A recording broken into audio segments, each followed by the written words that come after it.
How's everyone doing today? How's everyone doing today? Welcome back to yet another edition of Tuesdays with Tim.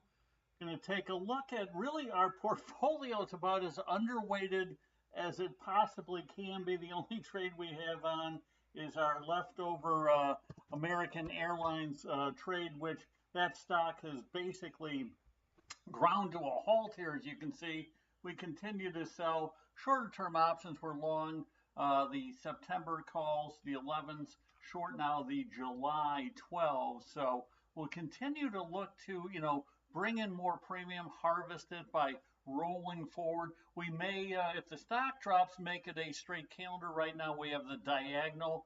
But that one about break even, give or take. The stock is going absolutely nowhere. The market actually going absolutely nowhere as well, which is kind of why we have been dramatically underweighted as far as putting on positions. Taking a look at one trade today on our scanner, we did see big volume Chewy of all names starting to rock here, CHWY. This one see a lift in IV as well. Excuse me, as the stock just moves to the upside. This is becoming almost looking like a GameStop light here, as you can see, but implied volatility, even post earnings, reaching near the highest level we have seen in a while. So this is one that is absolutely on our radar,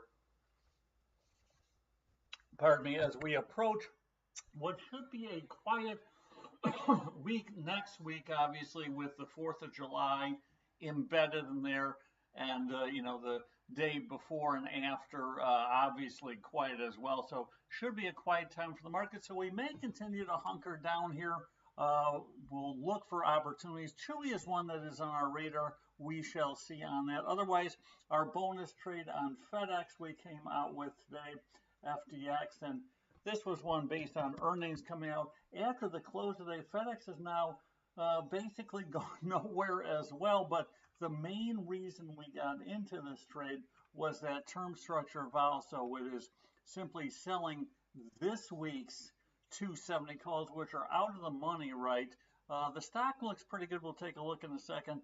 On the chart, 240 held, starting to head higher here.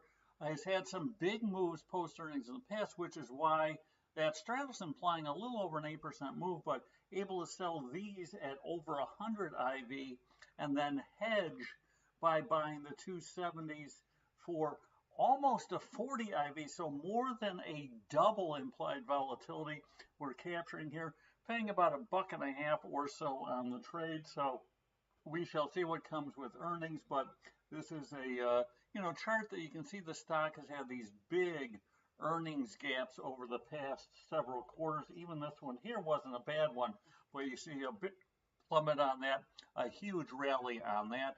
So we'll see if this one is justified, but that 240 level has been significant support. Stock, as you can see, implied volatility now back because of earnings at basically the highest level it has been over the past year. So all in the short-term weekly. So that's why we jumped into that trade. We'll see what we can see. NVIDIA, we danced out of that for pretty much a break even for everyone. We put our trade on here, our bearish trade, right? It rallied up.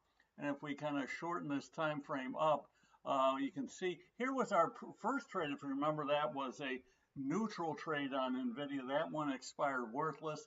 Then here's our bearish call spread, which we put on the hedge. The hedge actually got us in a touch of trouble, but we ended up dancing out for about break even though the stock, we had the 127, 129 call spread, one fully in the money, no assignment risk. So it's like, okay, we'll see what happens. The stock did pull back, right, and close at 127.56 on expiration, which if we would have held on to the bidder end, we could have maybe made a small amount, but we ended up about scratching. You can see the shares still hovering below that 127 level. This looks like a big key reversal day, but we did dance out of that one at least decently on NVIDIA after being in a little bit of trouble on our second trade. That first one, as we said, a bullish put spread. That one ended up working out just fine on that. Otherwise, our Boeing trade, Boeing continues to really go nowhere. So our short call spread is just hugging that 175 line, short call spread looking good. And then, as we said, FedEx today, our new trade really taking advantage of huge implied volatility differential. Again, selling basically around 100, buying with a well under a 50. So like that term structure of volume, we have those weeklies, right? If need be, to chop wood in between here on FedEx. We have the July 12th and July 5th expiration, and then even July 19th, where our long call is, we can turn it into a vertical or do something there as well. So really like this trade on that front as well. Otherwise, again, not much going on. Chewy, our only one with a big pop here. Interesting to note, American seeing some big unusual call activity in the calls that we kind of sold. We sold the 12s, either the 11s, so did see a big pump up in that. We'll see if that portends for more upside in AAL, which would work out nicely for our overall trade. So with that said, really not much to hang our hat on here. We'll be looking to get into Chewy with that pop in IV, but with a kind of dead week coming next week, we're now in kind of the buyback blackout period as well.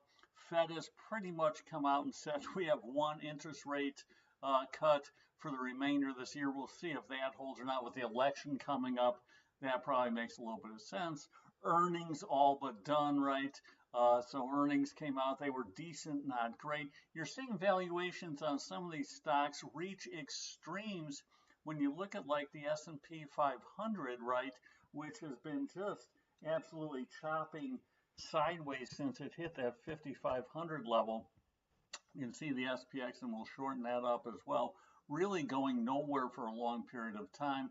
5,500 is certainly the area to watch there, but you're looking at price to sales now poking towards 3 times price to sales, the highest level basically ever on the S&P. So valuations getting rich. The Fed funds rate still over 5, and it's probably not going to go under 5 anytime soon. 10-year yield parked at 4.25. Interest rates have risen historically, yet valuations back at all-time highs. So at some point, something has to give here. We shall see. So with that said, let's see if we have any other questions out there. Don't see anything out there. So we will look to wrap things up. Have a great 4th of July, everyone. We'll, probably, I think next week not have a webinar simply because it's getting close to the 4th, but we'll be back in action the following week. So until next time, as we said, have a happy 4th, and as always, here's the good trading. Take care.